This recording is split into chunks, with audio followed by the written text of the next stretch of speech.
going on, guys? Speedy Morman here from Complex, and today I am joined by 2020's best hip-hop producer alive. Hit Boy's in the building. Hit Boy, what's up, man? How are you? Yeah, I'm good, bro. Just feeling amazing that y'all would, you know what I'm saying, honor me on this level. It's crazy. I mean, it's been quite the year for you, especially for us to watch it unfold. But for somebody like you who's actually in the driver's seat and experiencing this for himself, what was 2020 like for you? 2020 was amazing. You know what I'm saying? I run into a lot of people who, say 2020 was hard for most of us, and they just see what I did, and it's like, man, I don't even know how you did it, but you had a crazy quarantine, a crazy 2020. So I had my son in 2020. I just leveled up in life. Well, congratulations on the little man. But how would you say 2020 stacks up against other years in your life? Is 2020 the best year of your life? Yeah, I would say it's one of the best years of my life for sure. Like, doing executive producing so many albums and working on so many different projects and just all the stuff that I wanted to do from the time I was younger, but just it took time to really just get into that role and really just be that person. And I feel like I hit that stride in 2020, so I'm looking forward to what's to come, because it's like I feel like I just leveled up and got better.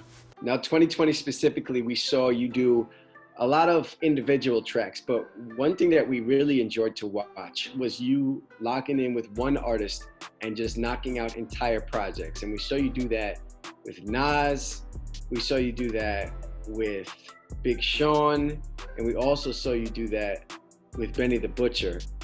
What was it like just kind of tapping in with people instead of, just doing one-offs with these artists, actually making short bodies of work with them?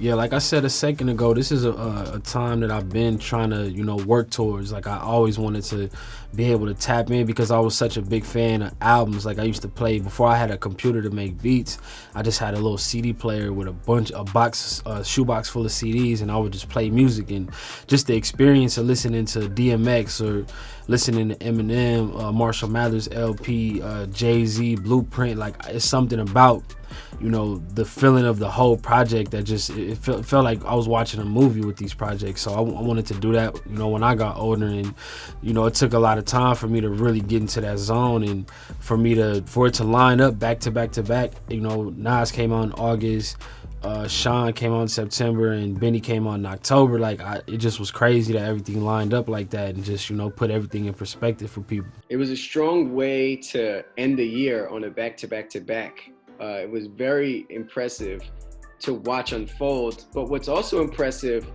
is the bread side of things. A lot of people had a tough time in 2020 financially, but you said that you sold $1 million worth of beats in 2020. And there was still some time left in the year when you said that. I wonder, where did you end the year at? I ended the year over $1 million for sure, and just fees, you know what I'm saying? That's not something that people usually talk about, but I was just like, damn, like, I made it to the point where just like off strictly beats, like, I could make that type of money, and that's fly. So more than $1 million, are we talking $1.5 million, $1.25 million? I ain't gonna get too deep into it, you know what I'm saying? But it was a decent number. A light 7 figures, man. Well, that's also major. So congrats on that. Hit Boy not missing no meals. Let's rewind back a bit. Even before producing, you said that you used to play a lot of video games. I know that was your thing. What type of video games were you playing? And what made you want to leave the video game world? Man, I always played sports games. Like, I always was NBA Live. When the new NBA Live came out, then it switched over to 2K, and like, I was really passionate about it. Man, like, I really put my emotions into it, and this is before everybody was real deal gamers and making money off of it. We was just playing for fun, and I still used to be just overly, emotional about it, or whatever the case is. And once I got my computer to make beats, I just was like, man, like, I ain't got no time to play no video games, because this is just as fun, and I know it's gonna get me to a place where I could be set financially and really, just change my life through it. You made this jump from playing video games to starting to make beats. And I know early on in your career, you said that you really looked up to a guy like Scott Storch, because not only was he able to make, a Beyonce record, but he's also able to make like a true and tried hip hop club record. And it seems like you've kind of emulated your career in that way because you've been able to do exactly that. Is that surprising to you that, you know, somebody that you once looked up to has molded you in a way that you almost exactly emulated his career? Yeah, no, it's crazy. That was definitely one of my big influences. But just listening to music in general, like, you know, a lot of my favorite producers was R&B producers, Teddy Riley, the Underdogs, Babyface, like that. You know what I'm saying? Like, I heard a lot of that growing up, and then I start, you know, getting more into hip hop like on my own. And you know, I mean, I would hear NWA and stuff like around when I was with my uncles and stuff like that. But it was a lot of R&B as far as on my mom's side of the family, like just really. So like I always kind of had different influences. But yes, like once I, you know, learned about Scott Storch and studied him and just saw like him doing Christina Aguilera stuff, Fat Joe, like, you know, just all over the board. And it's like, it's just music at the end of the day. Like, they can't really put you in a box, but a lot of people do allow themselves to get just boxed in. Yeah, and you've certainly not allowed yourself to remain in that box because, you know, we're talking about producing records for Benny the Butcher, like a tried and true bars type rapper, but you also have records with people like Ariana Grande. Yeah, for sure. And Selena Gomez and Rihanna and, you know what I'm saying, a bunch of people, Beyonce, you just, you know what I'm saying, it's just crazy, man. For, you know, whatever it is about my beats that, you know, when I play them, they inspire people to want to make songs to them. You know what I'm saying? Like, that's my gift. Like, walking into the room and just having that right batch of beats that's going to inspire everybody in the room to just get up and just get the creative vibe flowing. So as the story goes, you got your big break when you started rocking with the Good Music family, Ye and Push and Sean and guys like that. You know, you made so many big records with those people, but it seems like people really hold on to those records, right? Like, people are always like, oh, Hit Boy, man, he made, you know, Niggas in Paris, or he made Click. Why do you think people always hold on to those records, even though you've made so many big hits since then? That was just a mark in my career. That's when people really first started learning about me. Like, I had already been doing my thing before then, years before then, but that, you know, obviously you get connected into that level, you know, Jay-Z, Kanye, that, you know what I'm saying, that's just it's a different zone, it's a different level, it's new heights. So I feel like everybody tapped into like, oh, like Hit Boy, you know what I'm saying, like he doing a bunch of stuff with Kanye and whoopie whoop. And I feel like once that situation was over, it was looking like, even though I did Feeling Myself after that, I did a bunch of crazy big records, and I feel like it wasn't connecting brand wise. That's why, you know, I'm super proud of this moment of, you know what I'm saying, being able to executive produce some high level albums that all charted and all just touched people in different ways.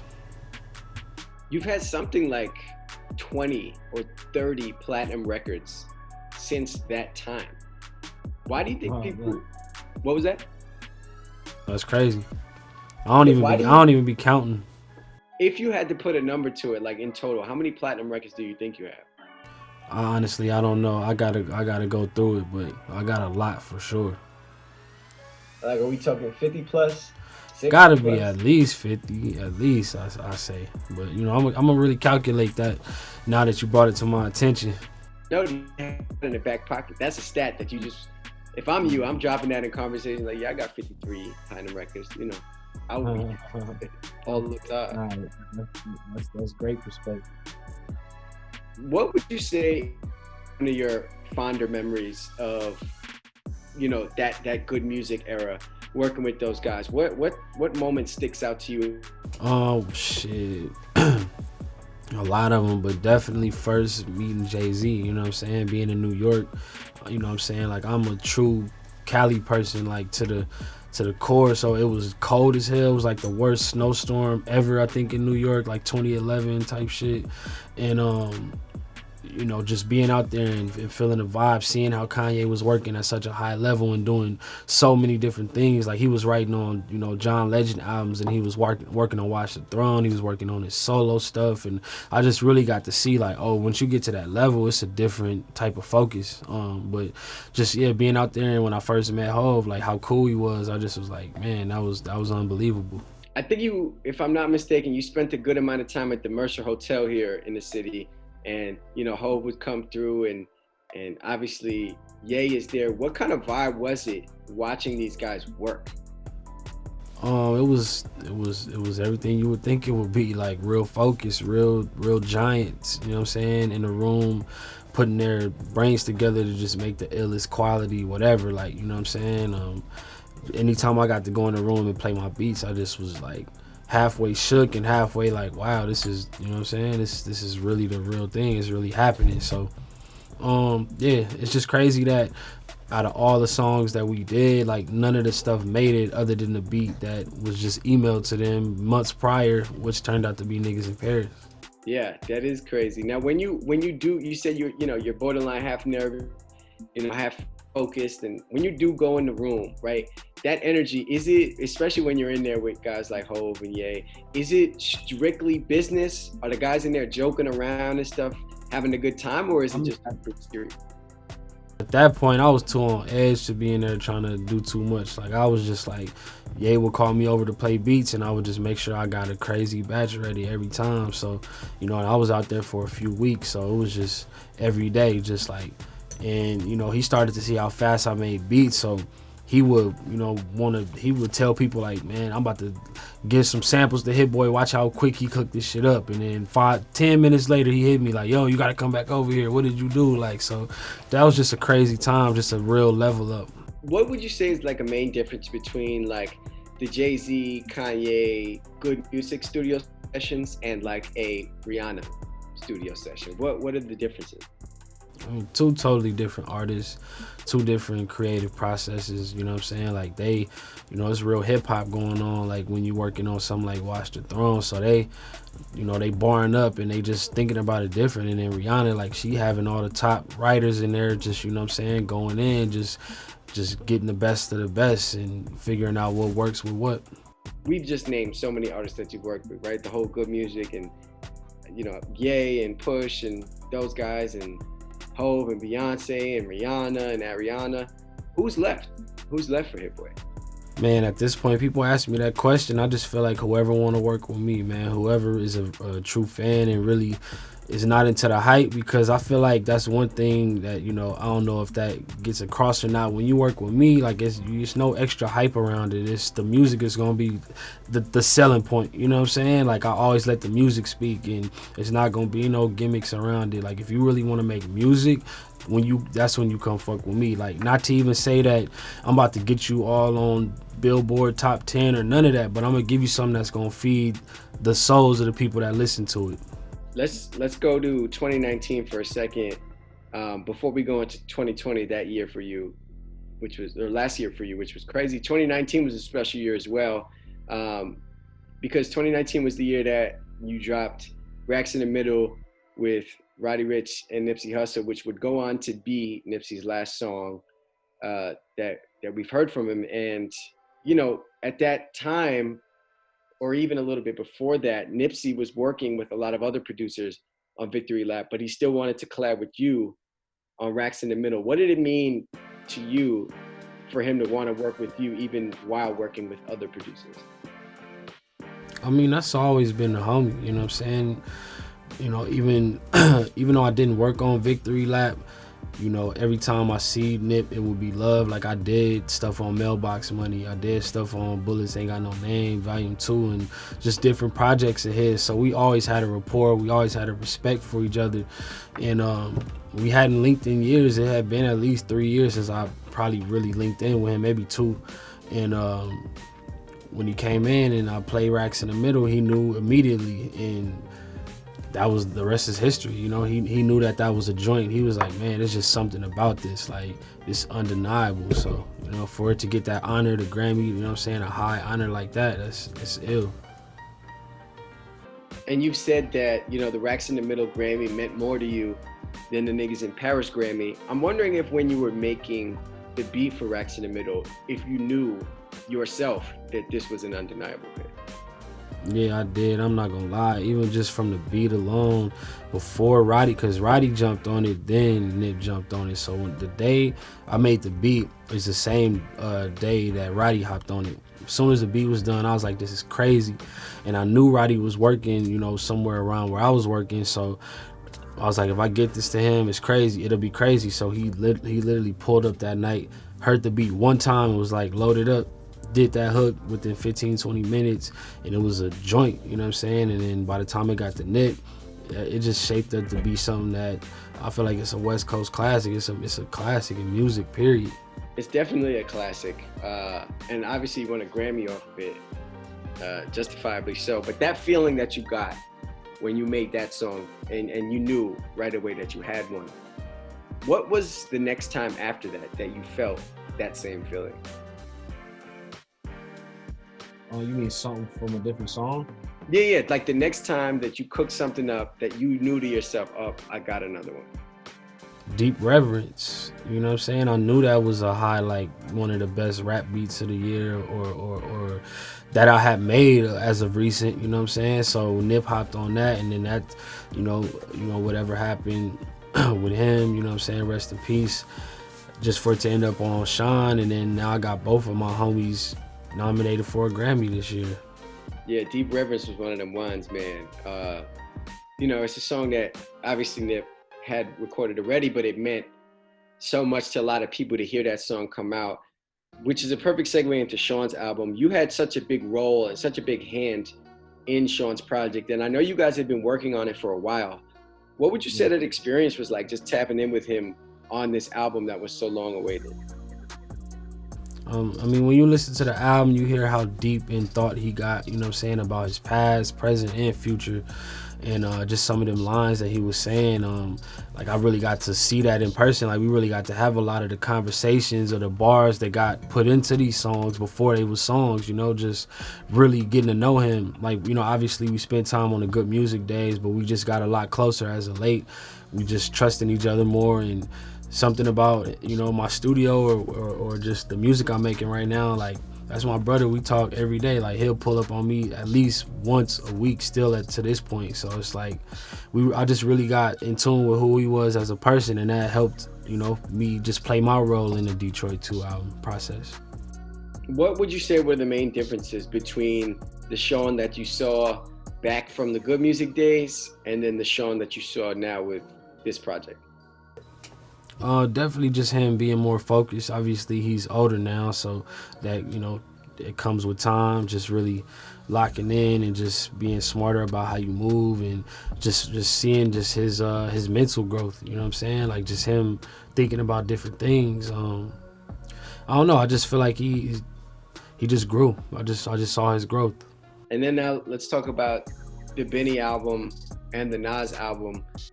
Two guys that are both from New York, different parts of New York, but have similar flows. How are you able to, you know, bounce back and forth between guys like that, right? Like Nas, a legacy artist who's been doing this forever, and then Benny, an artist that, you know, a lot of people are so very excited about, but who's bubbling up on its own. Mm-hmm. I mean, it's just like I said earlier, it's just music, you know what I'm saying? Like I listen to, you know, both of them like as a fan, so I kind of understand what to tap into. And with Benny, we went a little different route from what people were used to. Like they were used to more like slower, heavier sound and stuff, and I gave him something that he could float on but still had a accessibility to it, you know what I'm saying? I just wanted to give him something that felt more uplifting, I guess you could say. And with Nas, you know, he needed certain records. He needed like Car 85 with Charlie Wilson. He needed joints that his, you know, his circle, his era could, you know, identify with. But then we also put Dirk and Don Toliver on the album, and just kind of brought the whole world together for real for that moment.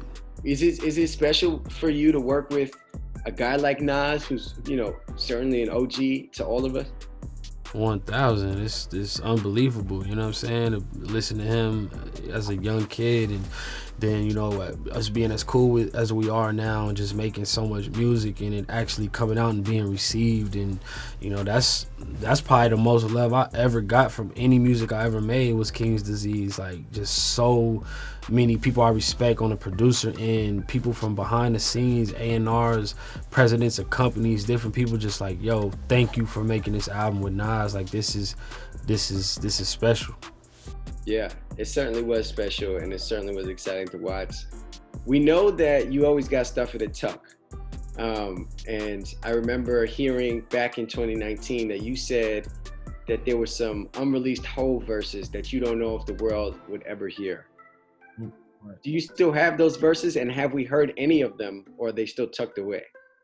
Yeah, no, I actually don't have him. Like I just, I used to pull up on him a lot and do joints. Like I got stuff with him and Beyonce that's fire, but it's like I don't know if it's ever gonna be heard. So it's just part of the game. I got songs with a lot of people that y'all might not hear.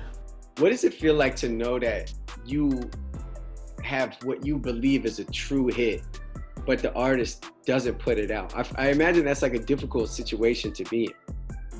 I mean, it's a lot of ways it could go. Even like stuff that did eventually come out, like the first part of Sicko Mode with Drake's whole part was done for years, and it's just funny, like shit like that.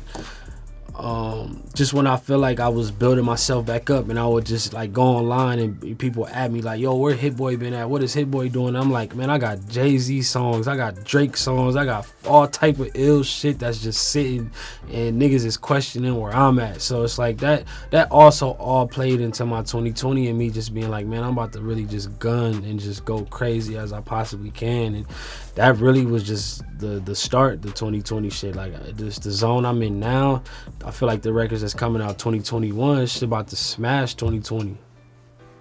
That's exciting to hear. And before we jump into 2021, I got to ask you about the Sicko Mode joint, because everyone knew that you had a heavy hand in helping that song come to life. But Drake's part was recorded for years. Like that's been done. Yeah, I did the beat in 2016, and I played it for Travis one time, and the night that Birds in the Trap came out, I was on that album. I did way back on that album. Trav hit me, was like, man, I got a big session tonight, I need you to send me something crazy. So I sent him that joint, and Drake, he was going through joints, and that was the one that Drake wanted to hop on, was the joint that I sent Travis. So you sent that beat. So you sent the Sicko Mode beat, that first part, in 2016, and we heard it August of 2018, yeah. So almost 3 years later, really. And had you heard what Drake did with it, or you just had to kind of? I had only heard it over FaceTime with Travis. Travis just played it for me a couple times on FaceTime, but I had never heard it in the way he put it together until I went to go work on Carousel. That's when he played me everything put together, and I was just like, oh, like he hit a crazy wave. You know what I'm saying? And when you heard Sicko Mode for the first time, fully constructed, what was your initial reaction?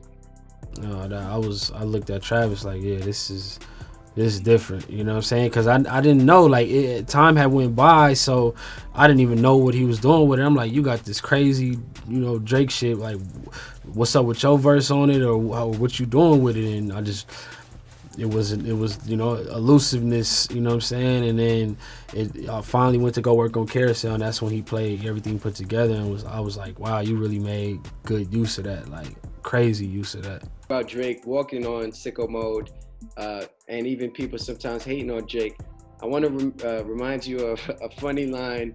I should probably sign a Hit Boy because I got all the hits, boy. When did you hear that for the first time? Did you know he was about to say that on 0 to 100, or were you surprised like everybody? It's so funny. When I was when I first heard the song, I was at a club in LA, and Drake premiered the song at this club. So I heard it like all at one time type shit. Like we was all in the club, and they played the joint, and I was like, and it was a different line at first when I heard it in the club. It was no disrespect, and I definitely took that as a disrespect, because obviously, nigga, you're not gonna say that if it ain't disrespect. So it is what it is. But you know what I'm saying? At the end of the day, we end up we made the trophy shit, you know what I'm saying? Whatever the case is, like, we got some shit, we did the Sicko Mode shit. If we don't work on no more, then that's bull, but you know what I'm saying? I feel like it was definitely not meant to be some friendly shit. So that's a misunderstanding, because a lot of people thought that he was showing love, like, oh man, Hit Boy has so many smashes, you know what I'm saying? But it was actually not the case. So you were in the club that night. Was he in the club too, or he just premiered at that? Yeah, no, he was in the club too. Like him and his people, and then me and my homies was in there, and yeah, I mean, I don't know. It is what it is. What was the line at first? No disrespect to Hit Boy, but I got all the his boy. And then he changed it to I should probably sign the hip. Why do you think he changed Yeah, it? man, maybe because it sounded friendlier. You know what I'm saying? That's interesting. Have you told anybody that? Because I've never heard that story before.